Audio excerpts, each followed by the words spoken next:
ఇదొక షాకింగ్ అని చెప్పాలి. మనం ఇప్పటివరకు ఏందంటే డీప్ ఫేక్ అంటారు. డీప్ ఫేక్ వీడియోస్ అంటే యాక్చువల్‌గా నన్ను పోలిన దాన్ని ఏఐ ద్వారా సేమ్ నాలాగే ఉండే ఒక మనిషిని క్రియేట్ చేసి వాళ్ళకి బట్టలు తీసేయాలంటే బట్టలు తీయొచ్చు, వేరే కాస్ట్యూమ్ వేయొచ్చు, లేకపోతే వేరే వాళ్ళతో ఎలాగన్నా నేను ఉన్నట్టుగా చూపించొచ్చు. అలాగా అంటే నేనే ఉన్నట్టుగా నమ్మించడానికి అన్ని రకాల ఇది చేయొచ్చు అనమాట వీడియో.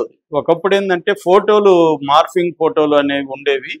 ఫోటోల్లో ఇవి వచ్చేవి. ఒకప్పుడు మనకి ఒక 20 ఏళ్ళకు ముందే సినిమా హీరోయిన్ల న్యూడ్ చిత్రాలు మనకు అన్నిట్లో కూడా వెబ్సైట్లలో కనబడేవి. అప్పుడు ఏంటంటే వేరే వాళ్ళ బాడీలకి ఈ హీరోయిన్ల ఫేస్ని తీసుకెళ్ళి తగిలిచ్చేసేవాళ్ళు. అది రియలిస్టిక్గా అనిపించేవి.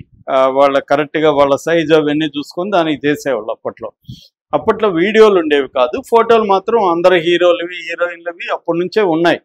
అది హీరోయిన్లు కొంతమంది కేసులు పెట్టారు, కొంతమంది ఎంతమంది ఏమైనా తీస్తారు, ఎన్ని సైట్లలో తీస్తారు కాబట్టి సైలెంట్ అయిపోయారు, చూస్తే చూసుకోనిలే అన్నట్టుగా అయిపోయారు. ఇది మనకే కాదు, హాలీవుడ్ కూడా. అంటే సెలబ్రిటీ పోర్న్ అనేది సపరేట్గా ఒక సెక్షన్ ఉంటుంది. ప్రతిదీ సెలబ్రిటీ హాలీవుడ్ అంటే వాళ్ళు రియల్గా కొన్ని సినిమాల్లో సాఫ్ట్ పోర్నర్లో కూడా యాక్ట్ చేస్తారు కాబట్టి అవన్నీ తీసి దాన్ని చేసేవాడు. ఇప్పుడు ఏమైందంటే ఏఐ వచ్చినాక ఏమైందంటే, ఫర్ ఎగ్జాంపుల్ నువ్వు గ్రోక్లోకి వెళ్ళి ఒక ఫోటో ఇచ్చి, గ్రోక్లో ఒక ఇమాజిన్ అనే సెక్షన్ ఉంటుంది. ఇమాజిన్లోకి వెళ్ళి నువ్వు ఒక ఫోటో పెట్టి ఈ ఫోటోని వీడియోగా మార్చి ఇంకొక అబ్బాయిని ముద్దు పెట్టుకున్నట్టు లేకపోతే హగ్ చేసుకున్నట్టుగా పెట్టమంటే అది పెట్టేస్తుంది ఇమీడియట్గా. ఇది డేంజర్ అనమాట. అంటే మనకు ఒక అమ్మాయి ఫోటో దొరికితే ఆ అమ్మాయి వేరే వాళ్ళతో ముద్దు పెడుతుందని చెప్పి మనం వీడియో క్రియేట్ చేసి అమ్మాయిని బ్లాక్మెయిల్ చేయొచ్చు, లేకపోతే వాళ్ళ హస్బెండ్ ఉంటే హస్బెండ్కి పంపించవచ్చు, ఎవరికైనా పంపించవచ్చు. ఈజీ. ఇది నేను అందరికీ సులభమైన వ్యవహారం చెప్తున్నా. అట కాకుండా సపరేట్ కొన్ని వీడియో జనరేటింగ్ సైట్స్ వచ్చాయి. వాటిలో కొద్దిగా నాలెడ్జ్ ఉండేవాళ్ళు రెండోది సబ్స్క్రైబ్ చేస్తే చేసేయచ్చు. చాట్‌జీపీటీ, గ్రోక్ లాంటి వాళ్ళు ఏంటంటే కొంత వాళ్ళు కొన్ని రూల్స్ పెట్టుకొని ఉంటారు. అన్నీ చేయమంటే చేయరు వాళ్ళు. చేయమని జనరేట్ చేయవు అవి. కానీ కొన్ని సైట్స్ చేయగలుగుతారు. కొంతమంది ఎక్స్పర్ట్లు ఏం చేస్తారంటే వాళ్ళే కోడ్ అంతా కూడా రాసి ఆ సైట్లలో ఉండే కోడ్ అంతా కూడా వీళ్ళే రాసి వీళ్ళే జనరేట్ చేయగలుగుతారు. సో అలాగా ఇవాళ మామూలు మనుషులే ఈజీగా చేయగలిగినట్టుగా అయిపోయింది ఇప్పుడు ఇవాళ ఉన్నది. అంటే డీప్ ఫేక్ ల్యాబ్ అని ఒక యాప్ ఉంది, దాంట్లో చేసేయచ్చు. చాలా ఇది ఉంది. ఇద్దరు ఫోటోలు పెట్టి వీళ్ళిద్దరు ముద్దు పెట్టుకున్నట్టుగా మనం కొడితే చిన్న చిన్న యాప్స్ వచ్చేసాయి. దాంట్లో మనం ఇద్దరు ఫోటోలు పక్కన పెట్టి వీళ్ళిద్దరు ముద్దు పెట్టుకున్నట్టు హగ్ చేసుకున్నట్టుగా వీడియో క్రియేట్ చేయమంటే చేసేస్తుంది. Anybody can do it.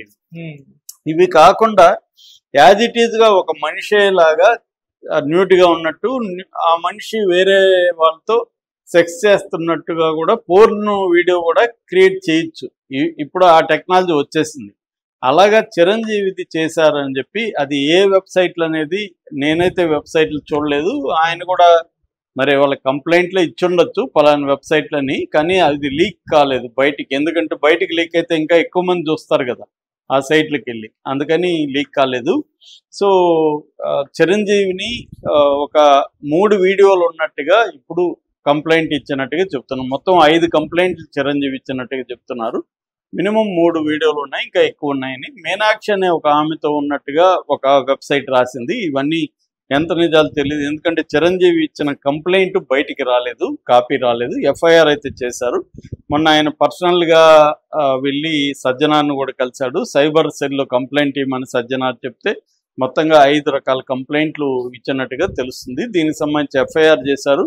అంటే బిఎన్ఎస్ భారతీయ న్యాయ సంహిత, తర్వాత ఐటీ యాక్టు, తర్వాత indecent representation of women's act 1986, ఈ 3 చట్టాల కింద ఎఫ్ఐఆర్ చేసి విచారణ మొదలుపెట్టినట్టు తెలుస్తుంది. అంటే ఆ సైట్లలో ఎవరు పెట్టారు ఏంటి అనేది విచారణ సైబర్ సెల్ వాళ్ళు స్టార్ట్ చేశారు. మామూలుగా మనకి ఇండియాలో ఇంకా ఈ డీప్ ఫేక్లను అరికట్టడానికి సపరేట్ చట్టాలు రాలేదన్నమాట. అంటే కానీ కొంత అమెరికాలో ఆల్రెడీ డీప్ ఫేక్ యాక్ట్ అని అమెరికాలో తీసుకొచ్చారు. యూరోపియన్ యూనియన్లో కూడా ఏ యాక్ట్ అని ఒకటి తీసుకొచ్చారు. చైనాలో కూడా ఒక యాక్ట్ తీసుకొచ్చారు. ఈ దేశాల్లో ఏంటంటే మామూలుగా ఇప్పుడు for example deep fake lab అని ఉంది, లేదా ఇందాక చెప్పిన గ్రోక్ ఉంది.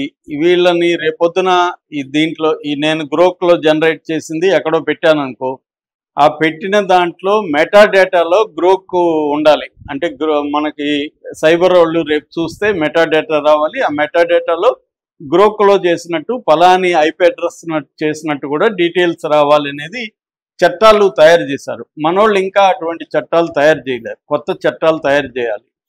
మనోళ్ళు ఏంటంటే ఐటీ యాక్ట్ని కొంత సవరిస్తూ ఉన్నారు. సవరించి మనోళ్ళు కూడా ఇప్పుడు అడిగితే వాళ్ళు ఇవ్వాలనేది చెప్తున్నారు. కానీ ఇప్పుడు నేను ఎక్కడో ఒక సాఫ్ట్వేర్లో నేను చేశాను, బయట పెట్టాను. దీన్ని ఎలా కనుక్కుంటారు? ఒకటి. రెండు, నేనే రష్యాలోనో ఆఫ్ఘనిస్తాన్లోనో ఎక్కడో కూర్చొని చేశాను, వాళ్ళని ఎలా పట్టుకుంటారు? ఇటువంటి ప్రాబ్లమ్స్ ఉన్నాయన్నమాట. ఇది సెలబ్రిటీల ప్రాబ్లం. మామూలుగా నిన్ను నన్ను ఎవడు చేయడు, ఎందుకంటే మనం చేయడం వల్ల వాళ్ళకి ఉపయోగం లేదు. సెలబ్రిటీలు చేయడం వల్ల వాళ్ళకి ఏంటంటే ఇటువంటి, ఇప్పుడు చిరంజీవి పోర్న్ వీడియో అనగానే అందరూ చూస్తారు, కాబట్టి వ్యూస్ ఎక్కువ వస్తాయి, డబ్బులు ఎక్కువ వస్తాయి. ఈ మధ్య ఏమైందంటే ఈ పోర్న్ వెబ్సైట్లను కూడా కొన్ని వందల వేల వెబ్సైట్లని ఇండియన్ గవర్నమెంట్స్ కోర్ట్స్ బ్యాన్ చేశాయి. కానీ సింపుల్గా వాళ్ళు యూఆర్ఎల్ మార్చేసుకొని మళ్ళీ వస్తారనమాట. లేదు విపిఎన్ అంటారు, విర్చువల్ ప్రైవేట్ నెట్వర్క్, అవి కూడా ఫ్రీ యాప్స్ వచ్చేసాయి, డబ్బులు కడితే ఇంకా అప్సెల్గా ఉంటాయి. ఇప్పుడు విపిఎన్ కానీ మనం ఆన్ చేసామనుకో, ఏ సింగపూర్లోనో రష్యాలోనో ఉన్నట్టుగా ఐపీ అడ్రస్ అక్కడికి వెళ్ళిపోతుంది. అప్పుడు నేను అన్ని సైట్లు ఓపెన్ అవుతాయి. అప్పటి వరకు ఓపెన్ కాని సైట్లు అంతా కూడా నా బ్రౌజర్లో ఓపెన్ అయిపోతాయి. ఇది అందరూ చేస్తున్నారు ఇవాళ, రూరల్లో కూడా అందరికీ తెలిసిపోయింది. ఇక రెండవది బ్లాక్ వెబ్ అంటారు, డార్క్ వెబ్. డార్క్ వెబ్ మన టోర్ బ్రౌజర్ లాంటివి, అవి కూడా అందరికి అందుబాటులోకి వచ్చేసాయి. ఆ బ్రౌజర్లో విపిఎన్ లేకుండానే అన్ని ఓపెన్ అవుతాయి అన్నమాట.